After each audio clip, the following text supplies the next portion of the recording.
Olá a todos, sejam bem-vindos mais uma vez ao Fraternidade, para mais um estudo virtual.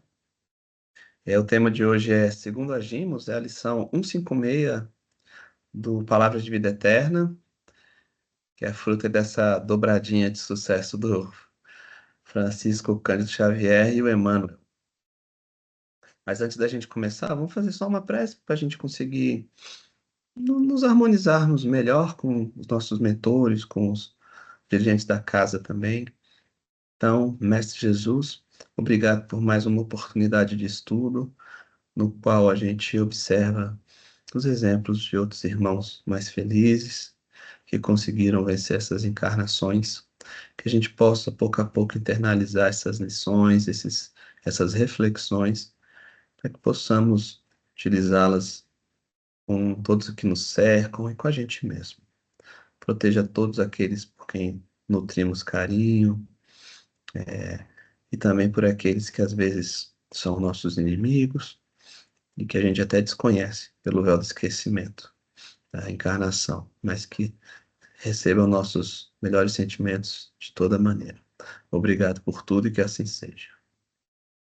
Então, pessoal, segundo agimos, todas essas lições do Palavra de Vida Eterna, elas são baseadas em passagens bíblicas. E essa aqui não seria diferente. Essa aqui é inspirada numa fala de Paulo, aos Coríntios, que ele comenta, mas deliberei isto comigo mesmo, não ir ter mais convosco em tristeza. Enfim, se a gente observar, Paulo sempre se comunicou com outras igrejas, né, por cartas, porque na verdade, Paulo foi um dos maiores, se não o maior, propagador dos ensinos cristãos lá no pós-Cristo, né? Logo após ele, que difundiu mesmo a mensagem, e até trouxe por curiosidade esse mapa, que são as andanças de Paulo, né? Por onde ele passou, e se a gente for ver, ele passou por continentes, literalmente.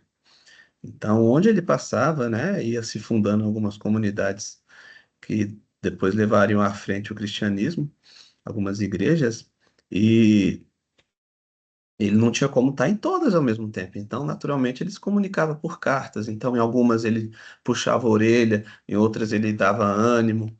E numa dessas aos Coríntios, né, ele comenta isso: eu não quero mais ir ter com vocês quando eu estiver triste. Por que isso? Porque ele estava percebendo que se ele chegava triste, ele contaminava os outros, o desânimo se espalhava, né? Então, de fato, ele notou isso e falou: não, eu vou ter uma postura diferente, até para infundir outros sentimentos mais nobres, né, nos colegas de, de Cristo. Então, assim, ele o fez. E antes da gente, e o Emmanuel vai aproveitar essa deixa dessa fala para abordar alguns pontos. Mas antes de chegarmos no texto propriamente do Emmanuel, eu trouxe por curiosidade um pouquinho sobre emoções.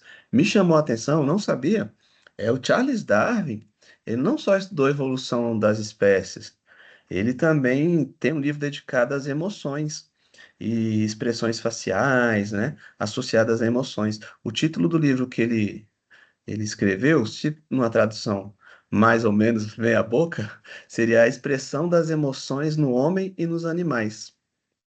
Então, ele tinha uma teoria de que o ser humano, principalmente e alguns animais, eles traziam expressões faciais inatas, universais, e que não prescindiam de aprendizagem. Então, é aquela questão, às vezes uma expressão de surpresa, ela é universal na teoria dele. Então, vai franzir a testa, vai subir as sobrancelhas. E em contraponto, tinha a Margaret Mead, que era justamente o outro contraponto teórico, que ela dizia: não, essas emoções, essas emoções e as reações vinculadas a elas são culturais, isso é passado entre culturas, não é uma coisa inata. E aí ficou essa dualidade de teorias, até que veio o Paul Ekman. Paul Ekman foi de 1930, 35, acho que ele nasceu. Provavelmente ali a teoria foi por volta dos 1950. Paul Ekman é vivo até hoje, inclusive, Mas então ele fez um estudo mais vasto entre várias comunidades, né, várias culturas, inclusive passou pelo Brasil, tentando avaliar essas questões, se essas expressões faciais associadas às emoções, elas eram universais, ou se era um aprendizado cultural. Inclusive, ele até foi estudar uma tribo virgem, no sentido virgem de não ter contato ainda com a civilização moderna.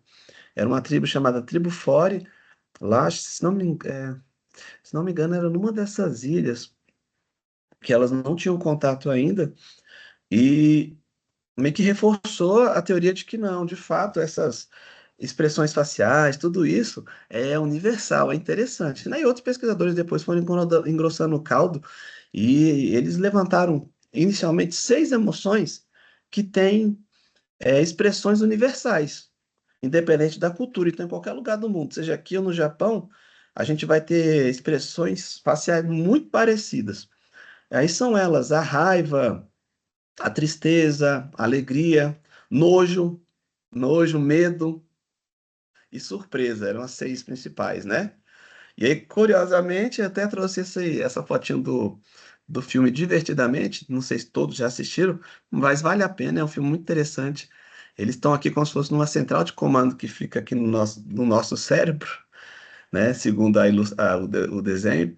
E aí, cada vez uma emoção toma conta, né? Então, as nossas ações são baseadas nas emoções. É muito interessante. E até vale lembrar que a gente tem uma diferença, né, entre emoção e sentimento. Emoção, de fato, é uma coisa mais corporal, é uma reação quase que física a algum estímulo externo. O sentimento já é o papel do nosso consciente trabalhando essas emoções, né? Então a gente poderia, né, com muita simplificando bastante, mas só para a gente seguir, é que a emoção seria uma parte mais física, mais reativa do corpo, e o sentimento já é essa emoção elaborada, trabalhada pelo consciente, por nós, pelo espírito, né? Trazendo para nossa realidade. E aí, se a gente for pensar nisso, é muito interessante, porque no espiritismo a gente entende que somos frutos de evoluções, né? Evolução do princípio espiritual, que passou por diversos reinos, reino mineral, vegetal, animal. E em cada reino foram automatizadas, internalizadas várias habilidades mesmo, adaptativas de sobrevivência que a gente nem precisa mais pensar hoje, né? Então, teoricamente, hoje eu não preciso, sempre falei isso, não preciso ficar controlando o meu coração, ele bate sozinho. De onde eu herdei isso, né? Em que reino talvez isso aconteceu? A capilaridade dos vasos sanguíneos. A gente não precisa ficar pensando, olha, flui sangue, bate coração, respira, né? Tudo isso está automatizado.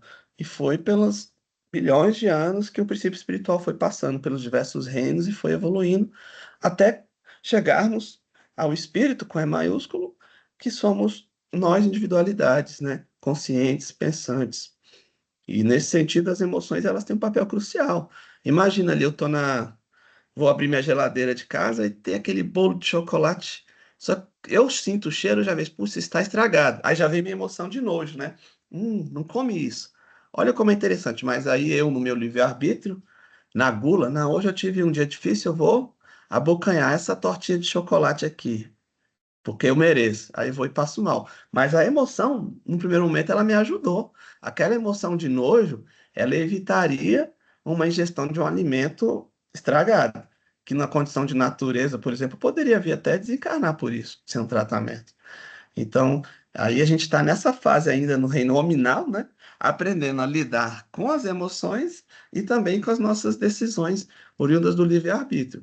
Já dizem os espíritos que o instinto ele é sempre bom. A gente tem muito esse maniqueísmo, essa tendência a falar mal da matéria, né? Colocar a matéria como algo ruim e elevar o espírito sempre como um contraste muito grande. Quando, na verdade, nos dizem os espíritos que a matéria é uma forma pela qual o espírito consegue se expressar. Inclusive, é parte preponderante para a nossa evolução nos primeiros estágios e até lá à frente, né? É importante a gente aí lembrar disso. A matéria não é ruim. E, naturalmente, o instinto também não é ruim. E se o instinto não é ruim, nossas emoções não são ruins. Todas elas não são ruins. Elas são formas da gente lidar com o mundo externo. Então, elas são sinais, né? Igual um carro, que a água está fervendo, vai acender uma luzinha, ó, a água está fervendo, vai estragar o motor, né? Então, numa dessa, a gente pensa uma gazela ali, quando tem um ataque de um leão, né? O coração bate mais forte, a orelha fica pronta para ouvir melhor, e ela está pronta para reagir ou lutar, ou fugir, né?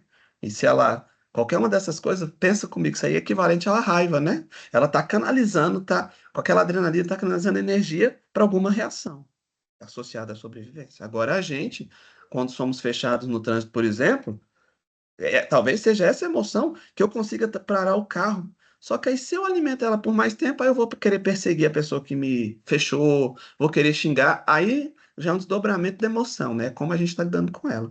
Mas é importante ter essa reflexão sobre as emoções. Elas não são ruins. Mas agora vamos lá pro Emmanuel. O que que ele vai nos ensinar? Então, Emmanuel começa o texto com a seguinte fala: cautela com a tristeza, que é capaz de converter-se em lama de fel ou em labareda de angústia no coração.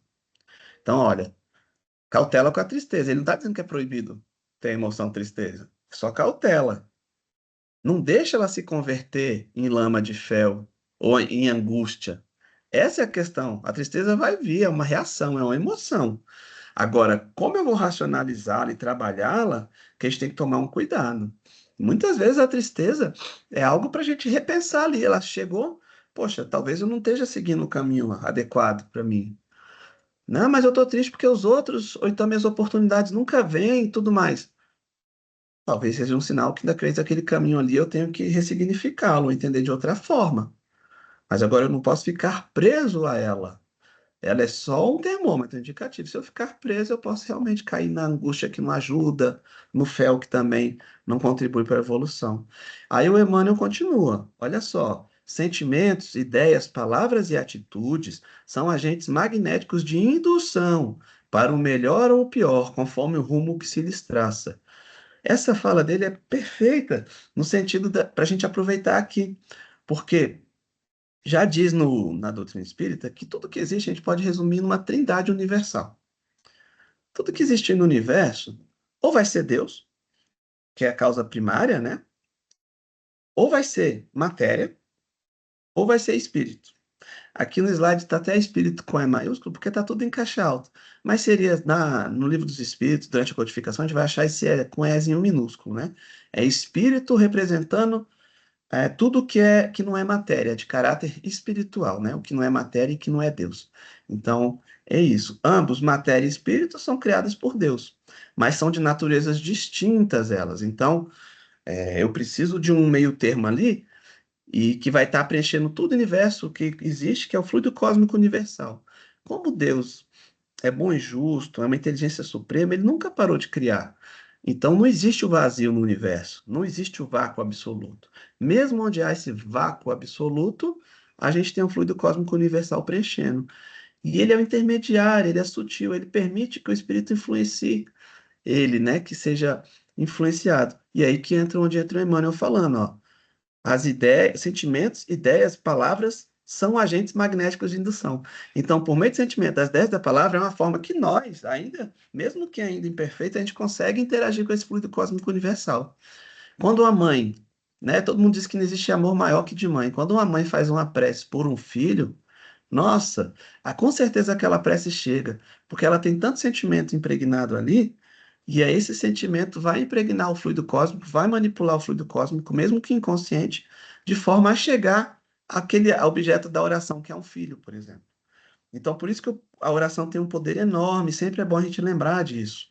Nos nossos momentos de desespero, vamos fazer a nossa oração, vamos pedir ajuda, vamos pedir esclarecimento e força para aceitar aquilo. Se a gente está vendo que alguém está num caminho complicado, também vamos pedir por meio da oração, porque vai chegar naquelas pessoas. E o contrário também é verdade. Se eu tenho um sentimento negativo tão grande por uma pessoa, não tenha dúvida. É uma prece reversa, ela chega naquela pessoa. Então, às vezes, eu quero distância, né?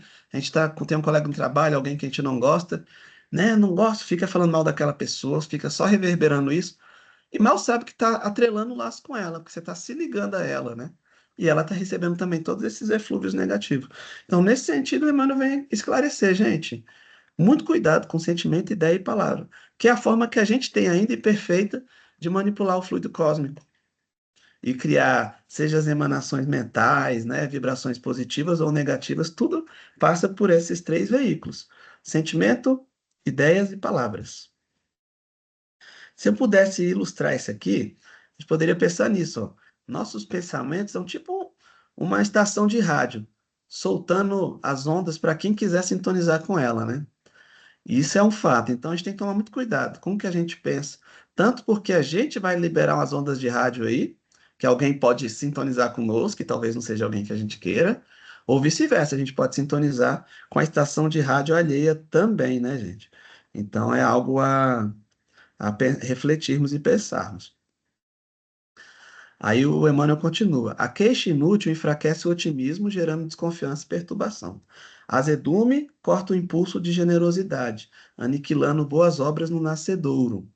Irritação abate as forças da alma, trazendo a exaustão prematura. Mágoa anula a esperança, arrasando possibilidade de trabalho.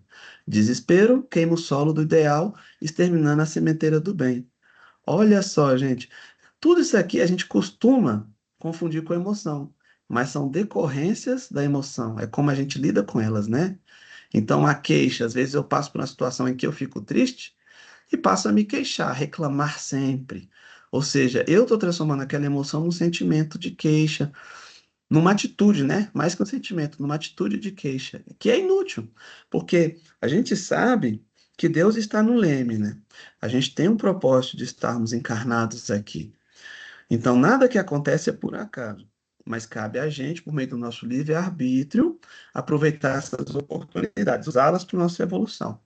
E, como eu tenho livre-arbítrio, eu posso, de fato, utilizar uma situação de dificuldade, que é algo que está nos empurrando para frente, mas ficar me queixando eternamente. A mesma coisa o azedume, né? Dizendo que ele corta a generosidade. Às vezes eu fico tão azedo com a situação, achando que eu estou sendo perseguido e que tudo de ruim acontece comigo, que paro de fazer o bem para o outro. Ah, nada dá certo para mim, eu também não vou fazer dar certo para os outros.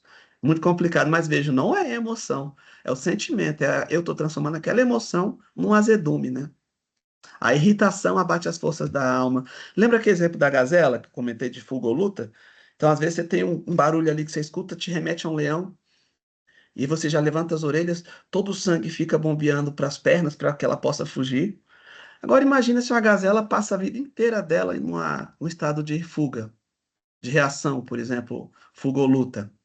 Você acha que ela vai aguentar quanto tempo viva? O coração não aguenta. Vai acabar parando, né? Vai acabar morrendo. Então, na verdade, a irritação pode vir até da emoção raiva. Mas é a raiva que nos movimenta. Agora, o sentimento que a gente vai atrelar a ela, esse que é o problema. Porque a gente às vezes mascara essas emoções como se elas não existissem. Elas existem, a gente sempre vai senti-las. É reação. Lembra aquela questão? Ela está mais ligada ao corpo, à emoção, e o sentimento mais ao espírito. Então, na verdade, isso aí vai vir. A gente não tem como. E às vezes a gente comenta, né, com as crianças, não sinta raiva, é errado. Não. É uma emoção que virá, né? Vamos supor, você pisou num espeto. A reação de dor ali, às vezes você vai querer xingar, por exemplo. É a reação. Mas aí, eu não preciso xingar, eu posso só, opa, não piso aqui. E enquanto uns vão ficar xingando a parede que bateu o dedinho na quina, outros vão colocar um protetor para não bater mais. Olha a diferença, né, da ação. Aí ele continua, né? A mágoa anula a esperança. A mágoa também, né? Às vezes eu derivei da tristeza ou de uma situação que não deu tão certo como eu queria, ou fizeram algo conosco, que a gente fica, dessa emoção de tristeza, eu fico agora remetendo a culpa de tudo aquilo ali a outro e gero mágoa. De novo, lembra?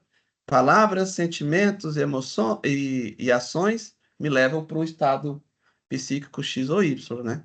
Então, na verdade, a gente tem que tomar muito cuidado com isso. E desespero queima o solo do ideal, né? O desespero, de fato, é como se você anulasse toda a capacidade de Deus agir nas nossas vidas, da espiritualidade amiga estar conosco, e a gente achar que não tem mais solução. E numa dessas, a gente acaba com os nossos ideais, né? E extermina toda a sementeira do bem. Porque o fazer o bem é fazer o correto sabendo que ali é para frente eu ainda vou colher. E fazer o bem pelo bem. E naturalmente, quando eu entro em desespero, eu paro de acreditar que esse bem vai gerar bons frutos. Então, não planto mais. E aí, gente, já só para elucidar um pouquinho essa questão de como é importante a gente estar, sim, trabalhando as emoções, né? Deixando que elas venham, mas trabalhar os sentimentos em decorrência dela, que Kardec nos alerta. No livro dos Espíritos, pergunta clássica lá: influem os espíritos em nossos pensamentos e em nossos atos? Aí o que que os espíritos falam? Muito mais do que imaginais. Influem a tal ponto de que ordinários são eles que vos dirigem. Então, na verdade, a gente já sofre uma influência terrível do mundo espiritual sem perceber, né? Terrível no sentido assim, forte, porque ela pode ser boa ou ruim, depende das nossas ações. A todo momento a gente é convidado ao bem pelos nossos espíritos amigos mentores, né? Que zelam por nós. Mas a gente também, quando tem uma dessas emoções que a gente não lida bem e converte em tristeza extrema, angústia extrema, revolta extrema, lembra lá do radinho? A gente está começando a sintonizar com outros espíritos que pensam parecido. E aí, numa dessas, a gente acaba caindo numa simbiose de pensamento e não consegue sair tão facilmente, né? Então, às vezes, aquele que é triste fica reverberando essas ondas de tristeza e vem um lá, sintoniza na estação que a gente está colocando e um alimenta o outro, né? Um fica influenciando o outro. E aí continua Kardec. De par com os pensamentos que não nos são os próprios, outros haverá que nos sejam sugeridos? Ah, olha que interessante. Vossa alma é um espírito que pensa. Então, nós somos espíritos e nós pensamos o tempo todo. Não vamos ignorar isso, né? Agora ele fala, não é raro que apareçam outros pensamentos de outras individualidades a nos influenciarem. E a grande dificuldade está é que elas se misturam com os nossos pensamentos de tal forma que às vezes a gente não consegue, se a gente não se conhece, se a gente não vigia, a gente não consegue saber a diferença, até onde começa o nosso e até onde vai o do outro que está nos influenciando. E cada vez que eu entro em mais acessos de fúria, de decepção, de raiva, cada vez é mais difícil separar esses pensamentos das vibrações que a gente está tendo influenciadas por outros espíritos. Como a gente distingue se um pensamento sugerido procede de um bom ou de mau espírito? Olha a resposta como é curtinha. Estudai o caso. Os bons espíritos só influenciam a gente para o bem, eles aconselham. Agora compete a gente discernir. Então, se eu estou com um pensamento de vingança muito forte, ou se eu estou com um pensamento de que eu sou injustiçado muito forte e tudo mais, a gente tem que repensar. Porque a ideia é, o que o espírito superior faria? Será que ele ia ficar preso na culpabilidade? Será que ele ia ficar preso na raiva? Não faz muito sentido. Então, se esses pensamentos vêm, provavelmente não estão vindo de bons espíritos. É só a gente observar mesmo. Com que fim os espíritos imperfeitos nos induzem ao mal, para que sofrais como eles sofrem? Olha essa resposta. Por que que esses espíritos imperfeitos, achei legal, imperfeitos, não maus? Porque somos imperfeitos ainda, né? E à medida que a gente vai rumando à perfeição, nossa tendência de fazer ações maléficas é menor, né? Mas olha que resposta interessante. Para que sofrais como eles sofrem. É uma tendência, nós ainda imperfeitos, quando a gente vê alguém acima, conseguindo vivenciar coisas boas e tudo mais, e a gente não consegue alcançá-las, o que que a gente tenta fazer? Puxá-las até o nosso nível, né? É inconsciente, a pessoa que está se afogando, até tem aquelas questões, né? O bombeiro fala, olha, muito cuidado quando vai resgatar alguém, não se aproxima na água de tal forma, porque a pessoa pode te afogar junto, né? Quem está no desespero, qualquer coisa é uma boia, quer que chega junto, né? E podem se afogar juntos. Nesse sentido, é a mesma coisa.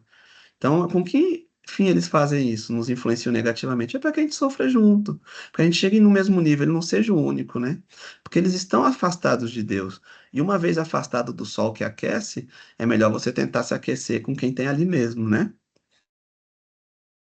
E como é que a gente continua esse estudo do demônio? Ele vai finalizar com a gente, ó. Se aspiras a construir, planta benevolência e serenidade, entendimento e abnegação na gleba da própria alma. Eu sou responsável pelo meu futuro. Nós somos responsáveis pelo que plantamos. Então é muito bonito isso. Se a gente quer sair dessa sintonia das vibrações negativas, do que é ruim, vamos plantar na nossa própria gleba, né? O que que é a nossa gleba? Na nossa própria alma, no nosso próprio aspecto espiritual que a gente traz. Plantar bons pensamentos. Então, que eu fique triste, né? Como diz a música lá, o poema do Vitor Hugo, que seja por um dia e não um ano inteiro, né? E que a gente descubra que rir é bom. Então, no sentido de plantar boas coisas. E às vezes é muito difícil a gente ver isso sozinho.